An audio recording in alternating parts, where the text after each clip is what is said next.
¿pasas mucho tiempo tallando? Para sacar la grasa se necesita una gota de Salvo. Siempre Salvo me salva unas talladitas y la grasa se quita. La poderosa espuma de Salvo ahora saca la grasa difícil más rápido. Así pasas menos tiempo tallando y más disfrutando. Salvo me salva.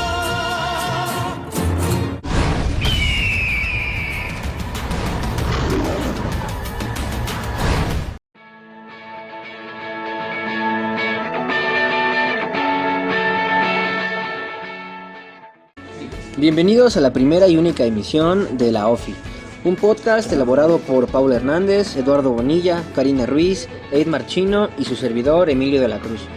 En esta tarde vamos a hablar sobre los hongos y su utilidad como alimento para el futuro, además de revisar y considerar leyes, normas y reglamentos que se aplican en el país y que están vigentes actualmente en noviembre de 2022. En la actualidad, el consumo de hongos como parte de la dieta diaria de la sociedad mexicana ya es bastante común. Podemos mencionar a los champiñones, al huitlacoche o a las setas como parte de muchos platillos. Y bueno, en 2021 se calculó que somos más de 130 millones de mexicanos y se estima que para 2050 seamos aproximadamente 148 millones. Es en este contexto que surge la idea de que los hongos comestibles podrían ser el alimento para el futuro. De hecho, compañero, no sé si me dejas. Sí, adelante.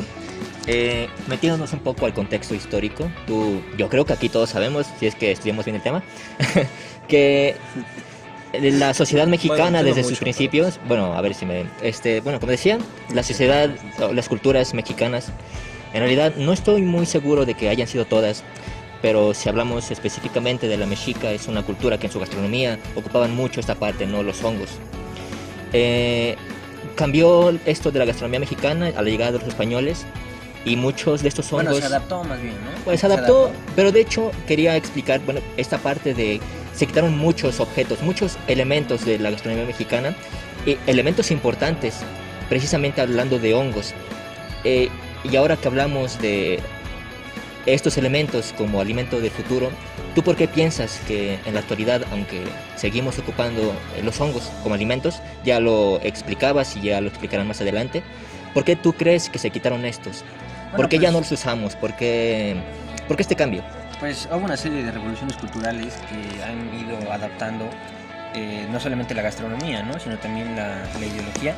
Es por eso que hoy, aunque seguimos, o que volvimos a agregar el hongo a la gastronomía, que es más común que me imagino que en la época prehispánica, cuando llegaron los españoles, ya no le damos tampoco el carácter religioso, por ejemplo, que le daba en las culturas prehispánicas, sino simplemente lo vemos como un alimento. Hay personas a las que no le gustan, también desde el objetivo de los vegetarianos, desde la perspectiva de personas que quieren consumir menos carne, a lo mejor, y si están enfermos. Entonces, pues ha sido por una serie de revoluciones culturales, pero hoy en día se ha mantenido gracias a que pues, se ha adaptado a muchas cosas. Y de hecho creo que una parte de esa cultura, de ese tipo de dieta, también vendría a recabar en el aspecto nutricional, porque como lo mencionaban, los españoles tenían cierta dieta que seguían. Por ejemplo, aquí no existe el puerco, no existían ciertos tipos de carnes, y al haberse traído, de hecho, carne de caballo, ¿no? De hecho, hay rumores de que se podían comer ciertos tipos de carnes. Sí. Y entonces, pues ese tipo también afectó muchísimo, no solamente en la variedad de la dieta, o sea, no solamente en lo específico, sino también en lo nutrimental. Y aquí es donde entra en juego el apartado nutricional de los champiñones, como en el champiñón silvestre, que de hecho, como lo decía Emilio, es interesante que a pesar de que lo comíamos de forma nativa, a muchas personas incluso no les gusta. Y investigando sobre este tema, tiene muchísimas características que pueden ser útiles para las personas, como lo decía Emilio, no solo para tipos de dietas vegetarianos, sino también para complementar mucho más las dietas, la nutrición, aspectos, por ejemplo, incluso si ustedes se dan cuenta, en México, por lo mismo de una dieta tan variante, o sea, mucha ingesta de azúcar, hay muchas personas más con diabetes. Y aquí lo que proporcionan estos hongos es que pueden ayudar a contrarrestar esos efectos, ya que evita la retención de líquidos, ayuda mucho con personas con sobrepeso, hay un bajo aporte calórico, hay un alto aporte proteico, muchas cosas, aparte de complejos de vitaminas. El problema sería la saciedad, ¿no? Porque no te llenas de... Bueno, yo me puedo tragar 1 kilo de champiñones y no me lleno, mi hermano. O sea, necesito un poquito más de algo, porque nada más champis. Digo, la propuesta sí es esa, pero entonces, aparte del valor nutricional, como de qué nos podríamos llenar. No, claro, o sea, no solamente sería como hablar solo de champiñones, yo decía más el aspecto nutricional, pero sí, tiene que haber una saciedad y un complemento. Creo que también tiene que haber parte de la cultura, de cómo hablábamos de la dieta, la forma de aportarlo. Pero, bueno, compañero, interrumpiendo un poco, estás hablando de la cultura, ¿no? Es verdad. En México al menos estamos acostumbrados a consumir, no todos, pero digamos que una gran parte de la población a consumir este alimento, hongos, champiñones. Si estamos hablando de alimentos del futuro, ¿cómo tú incluirías este alimento en culturas que no están acostumbradas? Por ejemplo, en regiones como la europea, como la asiática. Que bueno, entiendo que en Asia sí es muy común esto de comer hongos, ¿no? Incluso creo que un poco más que en México. Comen de todo, mi hermano. Comen ratas, ¿no? Pero hongos de las flores. Aquí también vamos a hacer muchos como allá, entonces la idea es igual llegar a eso, ¿no? Pero me quedó esa duda. ¿Cómo planeas tú, cómo se planearía en el futuro meter esto, ¿no? Introducirlos a la gastronomía mundial? Bueno, pues igual, o sea, la gastronomía mundial es muy fácil, porque así como nosotros adoptamos pues varias cosas que pues vinieron dentro de la conquista, así como comer carne de cerdo, de caballo, pues obviamente lo hicimos por la necesidad y aparte porque pues nos lo impusieron. Obviamente agregarlo a alguna otra cultura o algún otro continente a nivel mundial, no sé, se podría igual incluir pues por la falta de comida, la falta en que pero ahí varias estás hablando tú poblaciones. más de obligación, ¿no? Bueno, O sea, yo sé cómo, yo creo que a lo mejor y como todo hoy en día, a lo mejor, además de un buen marketing, pues que tenga buen sabor. O sea, no tenemos que comernos así el hongo en crudo, Pero ¿no? los Pero en champiñones realidad, saben ricos. No, los obviamente, champiñones sí, pero o sea, no vamos a tragar todos champiñones. pero a ver, ¿qué Pero hay champiñón varios tiene un tipos buen de sabor? ¿Verdad? No champiñones. tiene... Creo que más de qué se puede saber sería aportar, ¿no? Porque muchas personas no lo comen simplemente por el sabor, pero pues si alguien busca una dieta donde haya Exacto, cierta eso, cantidad... el sabor que sea champiñón, pero que no sepa champiñón. Pero buscamos el valor nutricional. No Exacto, tanto que exacto. todos coman hongos porque queremos que coman hongos, ¿no? Sino Sino un deportista necesita aportar ciertas cosas. exacto, necesita es ciertos el valor nutrientes. nutricional que tiene, pero sería aportarle un poco de sabor también, adaptarse a la cultura que también está para que pueda ser el alimento del mañana, no solo en México, sino Pues también es en que el mundo. puede ser alimento de mañana y es el alimento de mañana porque como bien dices, el sabor a veces no es muy rico, pero ahí vienen los hongos o champiñones gourmet. ¿Por qué? Porque son muy fáciles de modificar genéticamente y es por eso que creemos que es alimento del futuro. Inclusive no solamente son fáciles de modificar, también es muy útil en la cocina, se utiliza muchísimo, de hecho, desde cientos de años de México, como lo mencionaba Emilio, antes de la conquista. Hay muchos platillos en los cuales se puede utilizar muchas de esas cosas, creo que es muy versátil. Por ejemplo, si estamos hablando de la cultura china, ellos han tenido alrededor de 5.000 años para explorar sus bosques, explorar los aportes medicinales y los aportes nutrimentales que han tenido, aunque actualmente la medicina china ha estado perdiendo valor, pero siempre han tenido ese conocimiento acerca de cómo ocupar los hongos, cómo establecerlos. Por ejemplo, en México tenemos alrededor de 400.000 especies para su uso y hay otras 600.000 en las cuales no se ha exportado bien. Algunas regiones, por ejemplo, las regiones que son de bosques mesófilos de montaña o bosques que son templados, la población misma ha ocupado esos hongos, aunque no se ha ido a las periferias para ser, por ejemplo, las ciudades. Las propias regiones que son más alejadas, donde todavía tienen esa relación íntima con los bosques, esa relación... No se ha llegado para comercializar, ¿no? Ajá. A gran producción. Y obviamente es ahí donde también nos interesa cómo es de que México puede lograr producir a gran escala, ¿no? Porque estamos de acuerdo que si una verdura o alguna fruta tarda un tiempo determinado para reproducirlo, pues obviamente también los champiñones, ¿no? Y pues para ello obviamente debemos de conocer cómo es de que se cultiva. Tiene que haber un control, ¿no? Tiene que haber un control No y cualquier también... país te va a comprar un hongo, ¿no? Exactamente. Tiene que estar seguro que ese hongo está Claro, bien. no, y para ello hay todo un proceso para inocular o para crear alguna semilla, porque algunos hongos pues se producen a esporas, pero obviamente no vamos a ir a crear una gran producción, un gran lote por medio de esporas, ¿no? Por eso es de que se utilizan pues varios métodos como pues el inóculo o la semilla, que utilizamos grajeas de semillas de algún otro alimento, pues para ahí poder cultivarlo. También utilizamos... O sea, tiene que ser algo controlado, ¿no? Exactamente, tenemos regulado, que... ¿no? Más bien, no tan controlado. Las dos, regulado. creo que es una combinación. Pues regulado en cuanto a higiene, obviamente, porque el cultivo del hongo pues se puede contaminar bastante fácil si no es de que se lleva un método de asepsia adecuado, ¿no? Entonces, regulado y controlado por la producción, también por las leyes, todas esas cosas técnicas que menciona Pablo. exactamente. Hay algunos, por ejemplo, en lo que es el campo, lo que ellos hacen es una técnica rudimentaria en la cual les cosechan el hongo cuando es joven, para algunos que son especies venenosas, y si el hongo ya es mayor, entonces llegan la espora donde está creciendo ese hongo, para que en el siguiente año todavía puedan seguir recogiendo lo que es esa producción. Y en otras esparcen las esporas alrededor del campo para poder llevarlo, pero eso es una área rudimentaria, algo tradicional en lo que Claro, no se ha porque experimentado. crecen en troncos, ¿no? Entonces, obviamente, si quieres solamente, como dices, en zonas algo alejadas, pues es fácil reproducirlas en los troncos de madera. Pero si hablamos en una producción grande, pues se tiene que meter pues un área más legal, ¿no? Sí, Hay y muchas cosas que abarcan. bueno, de hecho, ahorita la compañera que menciona lo legal, quiero ir pasando un poco más a este tema. La dependencia encargada del gobierno para la producción, para la vigilancia, para lo que decían, el mantenimiento y el aseo, no sé cómo decirlo, el mantenimiento una correcta masificación, ¿no? Exacto. En muchos sentidos. El manejo, exacto, el manejo, la dependencia encargada del manejo de los hongos, y no solo del manejo del transporte, porque si suponemos que vamos a exportarlo, tenemos que tener leyes que estén, pues, actualizadas, que sean buenas, reguladas, y que igual Sea algo competente. que en el exterior se vean bien, pues. Sí, sí. Naturalmente necesitamos que se vean bien, que también sea un control, que todo esté regulado, si no de compradores, todo tiene que estar en regla, ¿no? Bueno, ahí Como también dicen. es algo muy extenso, ¿no? Porque las regulaciones son diferentes en otros países. Entonces, cosas que aquí puedan ser aprobadas, puede que en Estados Unidos no. De hecho, es muy común que en Estados Unidos no aprueben cierto tipo de alimentos que en México sí están aprobados por, pues, yo diría cosillas, ¿no? Pero bueno, la FDA no ve cosillas, la FDA ve... Bueno, pero ahorita estamos hablando de México, así que...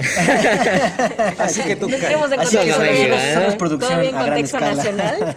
Y de hecho, bueno, como les decía, la dependencia encargada de esto es la Semarnat. También es la dependencia encargada de ver que se apliquen las leyes que se aprueban en el Congreso. Una de ellas es la Ley General de Equilibrio Ecológico, la LEGEPA, seguramente, bueno, la hemos estudiado de hecho en clase. Sí, mucho. Sí. Esta considera a los hongos como sujetos de esta ley, específicamente en el artículo 2, en la fracción 18. Sin embargo, es muy generalizada. Esta parte de generalizada me pareció curiosa.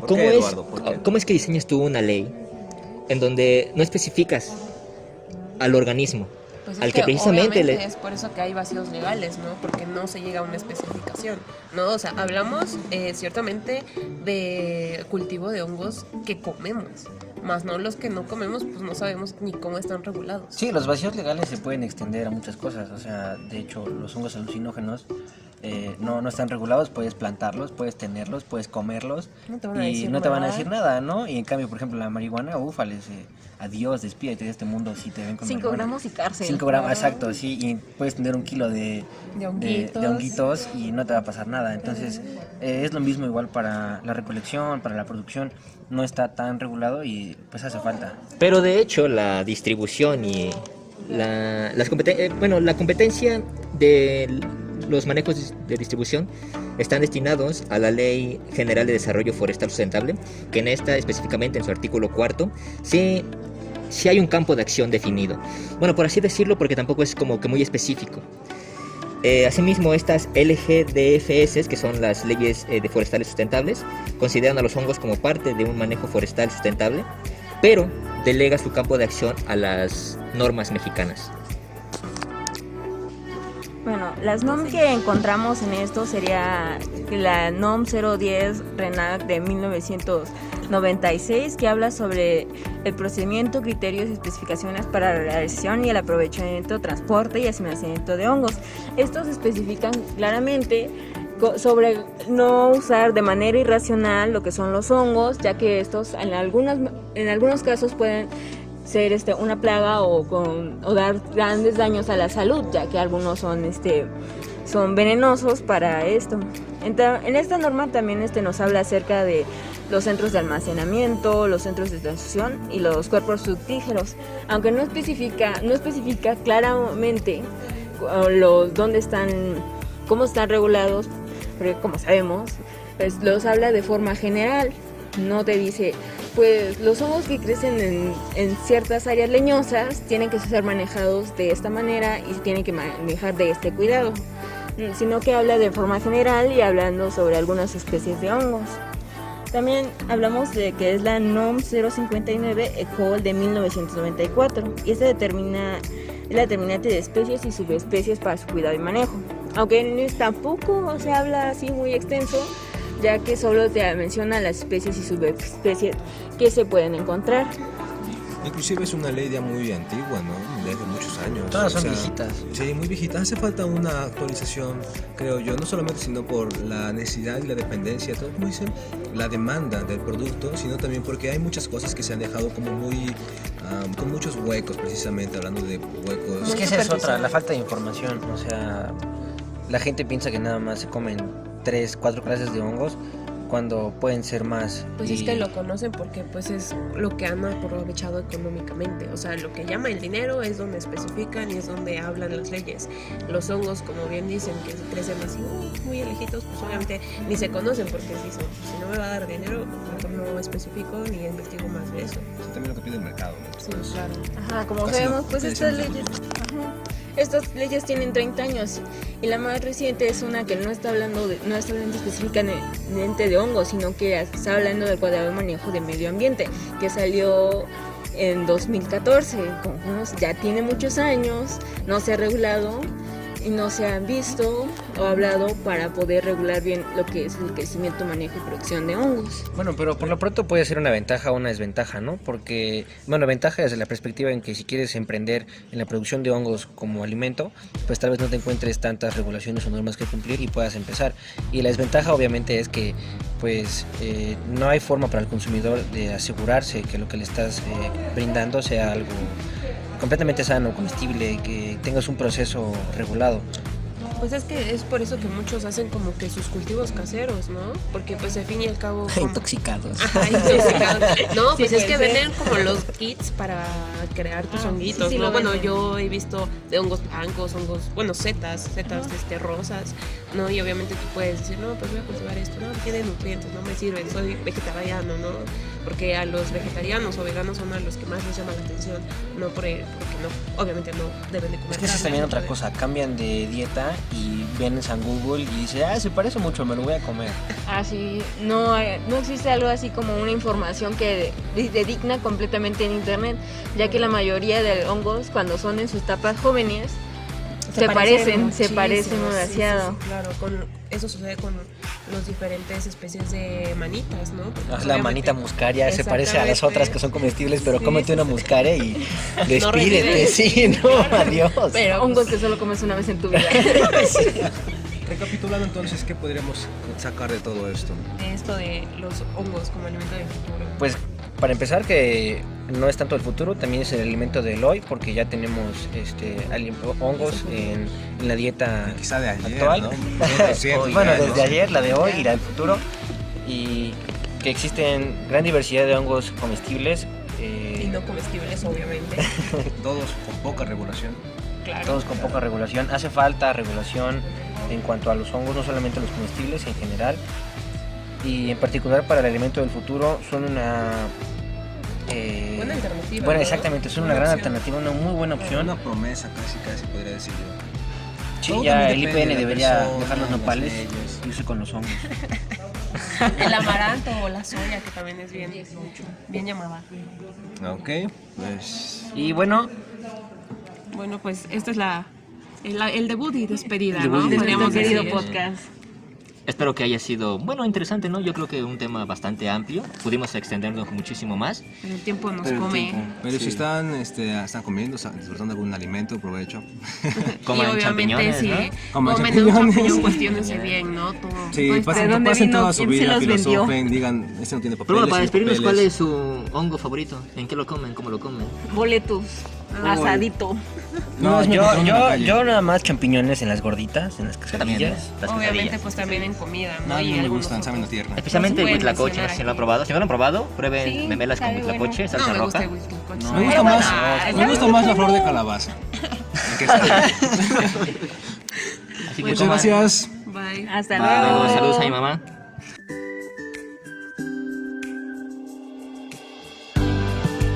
Los dejamos con una bonita canción, Noviembre sin ti de Rey.